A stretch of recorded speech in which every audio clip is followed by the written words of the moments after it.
In the year 1095, Europe was a continent soaked in violence. Kingdoms rose and fell through constant warfare, famine stalked the countryside, and faith dominated every aspect of life. For most people, the world was small, brutal, and ruled by forces they barely understood. Heaven and hell were not distant ideas. They were real destinations, feared and desired with equal intensity. And in that world, one speech would ignite nearly 2 centuries of bloodshed. On a cold November day in the French town of Clermont, Pope Urban II stood before a massive crowd of nobles, knights, clergy, and peasants. His voice carried across the square as he described a distant land most of his listeners would never see. Jerusalem. The holy city. The place where Christ had lived, suffered, and died. According to Urban, it was under threat. Christians in the East were suffering. Sacred sites were being desecrated. Pilgrims were being attacked. Whether exaggerated or not, the message was clear. God's land was in enemy hands. Then came the promise that changed everything. Any man who took up the cross, who marched east and fought for the liberation of the Holy Land, would receive complete forgiveness of sins. All past crimes wiped away. Murderers, thieves, and sinners could buy eternal salvation with blood. The crowd erupted. Cries of Deus vult, God wills it, echoed through the air. In that moment, faith became a weapon. The call to crusade spread like wildfire. Messengers carried the Pope's words across Europe. Churches repeated the message. Lords saw opportunity. Younger sons with no inheritance saw a chance for land and glory. Peasants saw escape from hunger and misery. For many, the crusade was not just a holy mission. It was a way out of a hopeless life. But the world they were marching into was far more complex than the sermons suggested. The lands of the Eastern Mediterranean were not a single enemy territory. They were a mosaic of cultures, religions, and empires. Muslims ruled much of the region, but they were divided among rival dynasties. Eastern Christians lived under Islamic rule, often practicing their faith with relative tolerance. Jews had lived in Jerusalem for centuries. The Holy Land was sacred to many, not just one faith. The Crusaders, however, saw only one truth. Anyone who stood in their way was an enemy of God. The first wave of Crusaders did not even wait for noble armies to organize. Ordinary people took the message literally. Led by preachers like Peter the Hermit, tens of thousands of peasants, farmers, and townsfolk set out toward the east with no training, no supplies, and no discipline. This movement would become known as the People's Crusade. It quickly descended into chaos. As these crowds moved through Europe, they turned their violence inward. Jewish communities along the Rhine became targets. Accused of being enemies of Christ, thousands were massacred in cities like Worms, Mainz, and Cologne. Entire families were slaughtered. Some chose suicide over forced conversion. This bloodshed was not ordered by the Pope, but it was fueled by the same logic. If God willed the crusade, then God willed the killing. By the time the People's Crusade reached the Byzantine Empire, it was already broken. Emperor Alexios I watched with alarm as these untrained masses flooded his lands, looting villages and clashing with locals. He hurried them across the Bosporus into Anatolia, hoping to rid himself of the problem. There, they met the Seljuk Turks. The result was a massacre. Almost the entire People's Crusade was annihilated. The road to Jerusalem was already paved with corpses. Behind them came the real armies. In 1096, heavily armed contingents of knights and soldiers marched east under the banners of powerful nobles. Godfrey of Bouillon, Raymond of Toulouse, Bohemond of Taranto. These men were warriors shaped by feudal violence. They were disciplined, ruthless, and convinced of divine approval. Their arrival transformed the crusade from a chaotic movement into a deadly military campaign. The journey itself was a trial of endurance. Thousands died from disease, starvation, and exhaustion before ever seeing an enemy. Supplies ran out. Horses collapsed. Bodies were left unburied along the roads. Faith sustained many, but hunger killed without mercy. When the Crusaders entered Anatolia, they faced an enemy who underestimated them. The Seljuk Turks had crushed the People's Crusade with ease, but these new forces were different. At Nicaea and Dorylaeum, the Crusaders proved they could fight. Siege warfare, brutal close combat, and relentless pressure pushed them forward. Victory reinforced their belief that God truly marched with them. As they moved south toward Syria, the land grew harsher. Heat replaced cold. Water became scarce. Cities were fortified and hostile. Antioch, one of the greatest cities of the region, stood in their path. Its siege would become a nightmare lasting months. Hunger inside the Crusader camp reached horrific levels. Horses were eaten. Leather was boiled. Corpses lay rotting between the lines. Desertion spread. Hope faltered. Then came betrayal, desperation, and miracle stories. A vision of the Holy Lance, said to have pierced Christ's side, reignited belief. Whether real or fabricated, it restored morale. Against impossible odds, Antioch fell. What followed was slaughter. Muslim inhabitants were killed in the streets. Churches were reclaimed. Blood filled the city. And yet, even after victory, the Crusaders were nearly destroyed by a counterattack. Only sheer fanaticism and luck kept them alive. Still, they marched on. In the summer of 1099, the Crusaders finally reached Jerusalem. Many wept at the sight of the city. Others sharpened their swords. The defenders were outnumbered but fortified. The siege was short, violent, and merciless. When the walls were breached, the Crusaders unleashed a massacre that would echo through history. Muslims were cut down in mosques. Jews were burned alive in their synagogues. Chroniclers described streets flowing with blood, bodies stacked high, and soldiers wading through corpses. For the Crusaders, it was divine justice. For the victims, it was annihilation. Jerusalem had fallen. A Christian kingdom was declared. The First Crusade was over. But the Holy War had only just begun. The fall of Jerusalem in 1099 did not bring peace. It created a fragile illusion of victory standing on a sea of hostility. The Crusaders had carved Christian states into the heart of the Muslim world, but they were islands of foreign rule surrounded by enemies. These lands would not survive on faith alone. They would be held by the sword. 4 Crusader states emerged from the conquest: the Kingdom of Jerusalem, the County of Edessa, the Principality of Antioch, and the County of Tripoli. Their rulers were European nobles ruling over populations that did not share their language, customs, or religion. Muslims, Eastern Christians, and Jews now lived under Latin Christian overlords who viewed the land as divinely granted property. Tension was inevitable. The Crusaders were warriors, not administrators. They built castles instead of trust. Massive stone fortresses rose across the landscape, dominating roads, valleys, and cities. Croix des Chevaliers, Margat, Belvoir, these were not symbols of coexistence, but of occupation. Garrisoned by knights, they served as reminders that power rested on force. Life in the Crusader states was a constant state of readiness. Raids were frequent. Borders shifted. Farmers worked fields under the threat of attack. Trade continued, but always under the shadow of violence. To survive, the Crusaders relied heavily on military orders, organizations unlike anything Europe had ever seen. The Knights Templar and the Knights Hospitaller combined monastic vows with brutal warfare. They were monks with swords, bound by faith, discipline, and absolute obedience. These orders became the backbone of Crusader defense.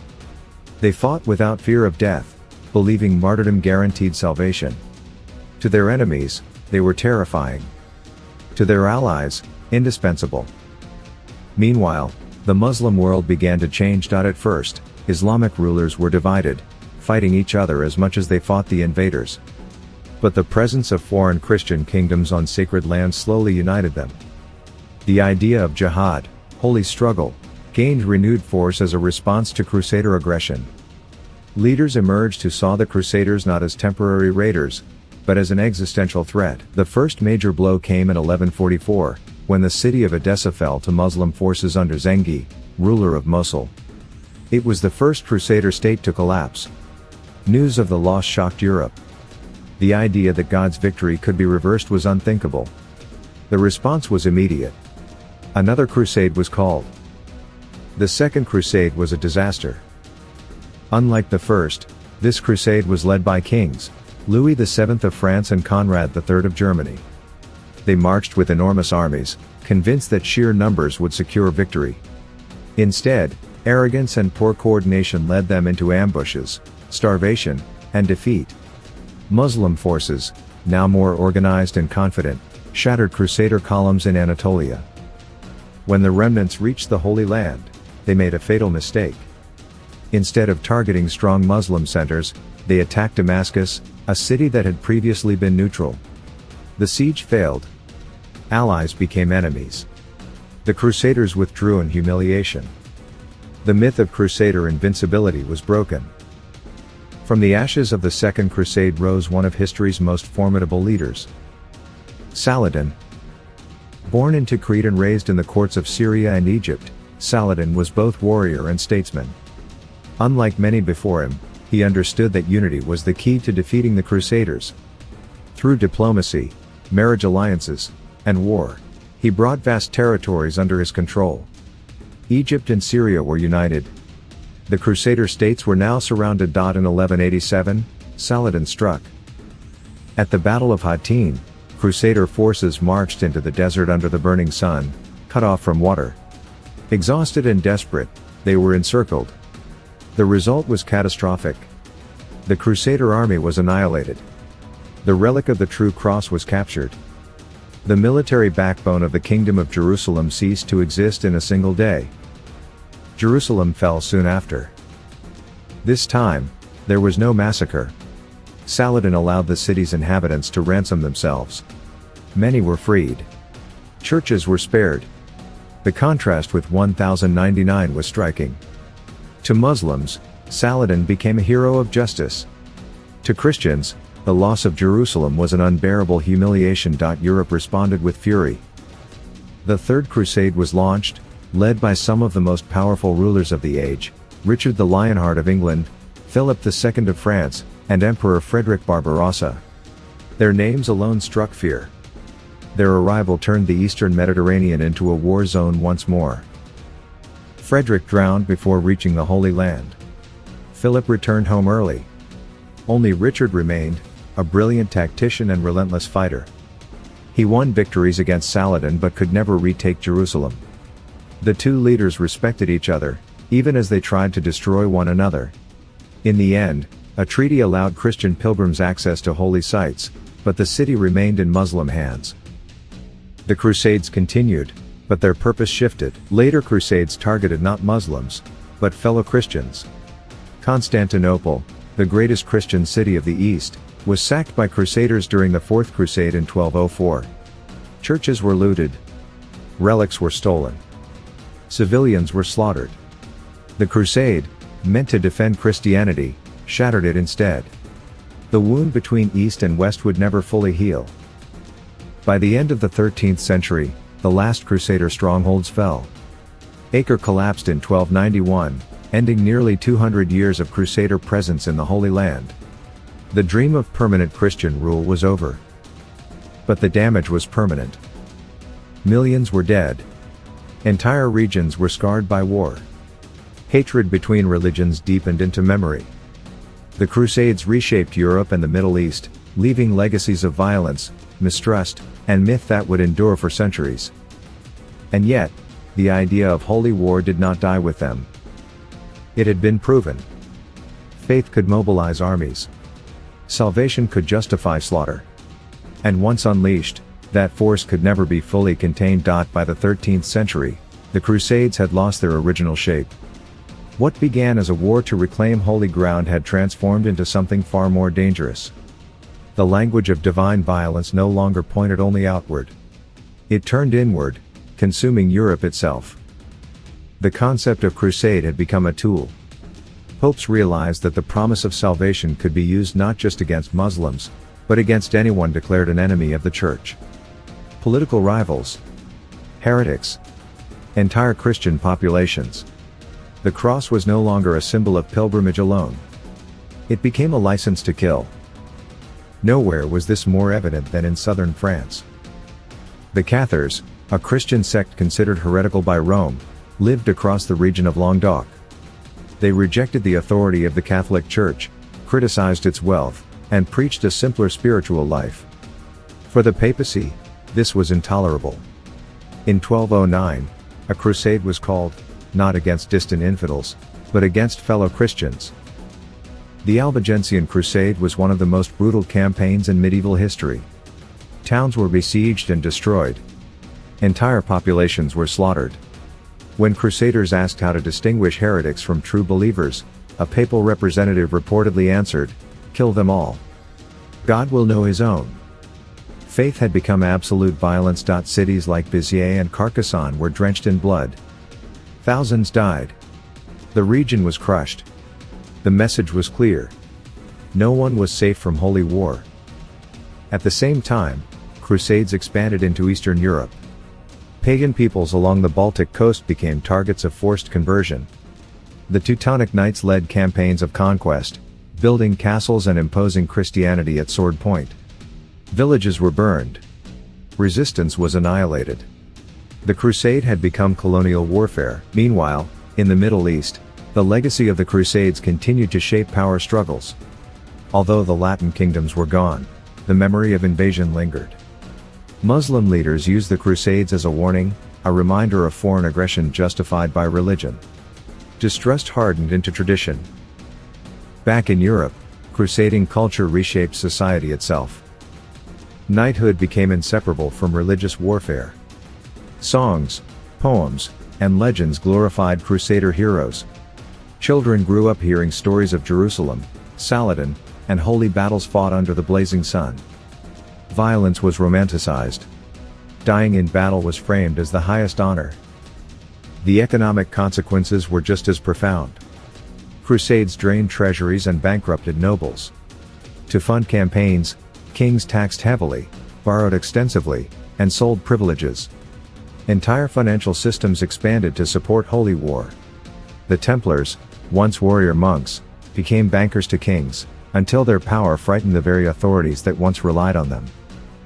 In 1307, the Knights Templar were arrested across France. Accused of heresy, corruption, and secret rituals, many were tortured and executed. Their wealth was seized. The order was destroyed. Once again, the language of crusade devoured its own creators. The church itself emerged changed. While crusades strengthened papal authority in the short term, repeated failures eroded moral credibility. Promises of divine victory rang hollow after defeat upon defeat. Faith remained powerful, but doubt had been planted. For the people who lived through these centuries, the Crusades were not abstract history. They were hunger, conscription, fear, and loss. Fathers never returned from distant wars. Entire villages were emptied. The idea that God demanded blood became a constant presence in daily life.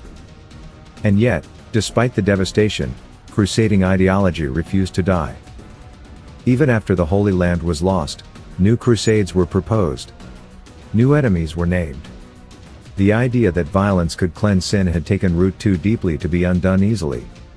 It would resurface again and again, in different forms, across future centuries. The Crusades did not end with a final battle. They faded into memory, but that memory remained dangerous.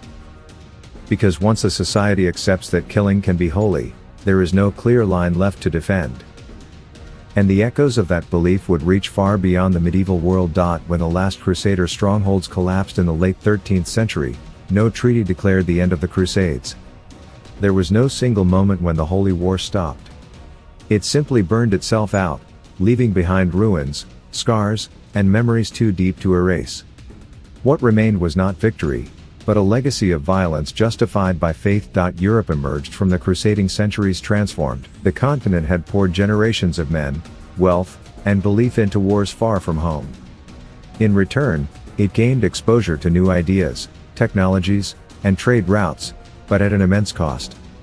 The Mediterranean world became more interconnected, yet more distrustful. Contact brought knowledge, but also hardened identities. The relationship between Christianity and Islam was permanently altered. Before the Crusades, conflict existed, but coexistence was possible. After 2 centuries of invasion, massacre, and retaliation, suspicion became tradition. Stories of slaughter passed from generation to generation on both sides. Each remembered its own victims. Each justified its own wounds. The Crusades became a foundational trauma. In the Middle East, the memory of the Crusaders did not fade as it did in Europe. They were remembered not as pilgrims, but as foreign conquerors who came under the banner of God and left rivers of blood behind them. Fortresses still stood as reminders. Cities still bore scars. Long after the last Crusader sailed home, the lesson remained: religion could be weaponized by outsiders to justify occupation. Within Europe, the moral authority of the Church never fully recovered. The promise that God would grant victory had been broken too many times. Failed crusades, internal massacres, and political manipulation exposed the distance between spiritual ideals and human ambition. Faith remained central, but unquestioned obedience did not. The Crusades also reshaped the idea of war itself. They normalized total war, conflict without limits. Civilians were no longer merely collateral damage. They became targets. Entire populations could be condemned, exterminated, or enslaved under divine justification. This logic would echo through later conflicts, religious and secular alike. Perhaps the most dangerous legacy of the Crusades was psychological. They proved that violence could be sanctified. That killing could be framed as moral duty. Once that idea entered the human imagination, it never truly left. The language changed. The banners changed. But the structure remained. Centuries later, echoes of crusading rhetoric would appear again, in wars of religion, in colonial conquests, in ideological conflicts that claimed absolute truth. The Crusades were medieval, but their logic was not confined to the Middle Ages. Even today, the word crusade carries weight. It can inspire, provoke, or threaten depending on who hears it. It is a reminder of a time when faith erased limits, when belief silenced doubt, and when entire worlds were divided into sacred and damned. For the individuals who lived and died during the Crusades, none of this mattered. What mattered was survival. Hunger. Fear. Loss. A sword raised in the name of heaven felt no different than any other sword. In the end, the Crusades did not answer the question of whose God was true. They answered only one thing with brutal clarity: when humans are convinced that God commands violence, there is no atrocity they cannot justify. The Holy Land changed hands many times after the Crusades. Empires rose and fell. Borders shifted. But the blood spilled in those centuries never truly dried. It seeped into memory, into identity, into history itself. The Crusades were not a single war. They were an idea made flesh. An idea that faith could conquer the world through force. And that idea, once unleashed, proved impossible to bury.